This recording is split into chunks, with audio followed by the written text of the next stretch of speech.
মেয়েটি তো আর ফিরে আসবে না। ওর নামে যদি আপনারা কিছু করতে চান করতে পারেন, যা টাকা লাগবে আমি দেবো।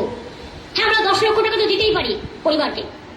মানে সিরিয়াসলি একটা মেয়ের শরীরের দাম 10 লাখ? মানে আমাদের শরীরের কোনো দাম নেই যে কেউ এসে যা তা টর্চার করে চলে যাবে আর আমাদের ওয়েস্ট বেঙ্গলের সিএম 10 লাখ দিয়ে দেবে?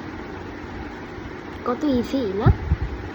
আপনার পক্ষে ইজি, সেই মেয়েটার ফ্যামিলি, তার বাবা মার পক্ষে ইজি না। এটা কী হবে 10 লাখ দিয়ে? মেয়েটাই তো নেই। আপনি নিজে একজন মেয়ে হয়ে একজন মেয়ের শরীরের দাম 10 লাখ টাকা ঠিক করে দিলেন। বাহ! অবশ্য আপনার আর দোষ কি? আমাদেরই দোষ। আমরাই তো আপনাকে চেয়েছি বারবার। পশ্চিমবঙ্গের মানুষ টাকার কাছে বিক্রি হয়েছে বারবার। আপনি ভোট কিনে নিয়েছেন বারবার লক্ষ্মীর ভাণ্ডারের বিনিময়ে 500 থেকে 1000। আমরাই বিক্রি হয়েছি। আমরা বিক্রি হয়েছি বলেই না আপনি সুযোগটা পেয়েছেন আবারও লোক দেখানোর।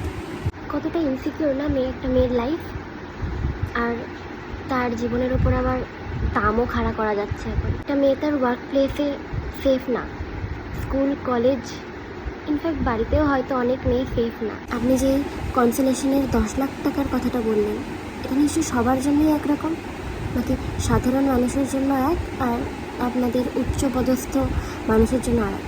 সেটা নিশ্চয়ই না। আজ কোনো উচ্চপদস্থ মন্ত্রীর মেয়ের সাথে এরকম হলে তাকেও কি 10 লাখ টাকা সান্ত্বনা পুরস্কার দেবেন? তো সে নেবে তো? নাকি তখন হবে আপনাদের জাস্টিস? তখন মা বাবার কান্না আপনাদের কান অবধি পৌঁছাবে। এখন তো পৌঁছাচ্ছে না।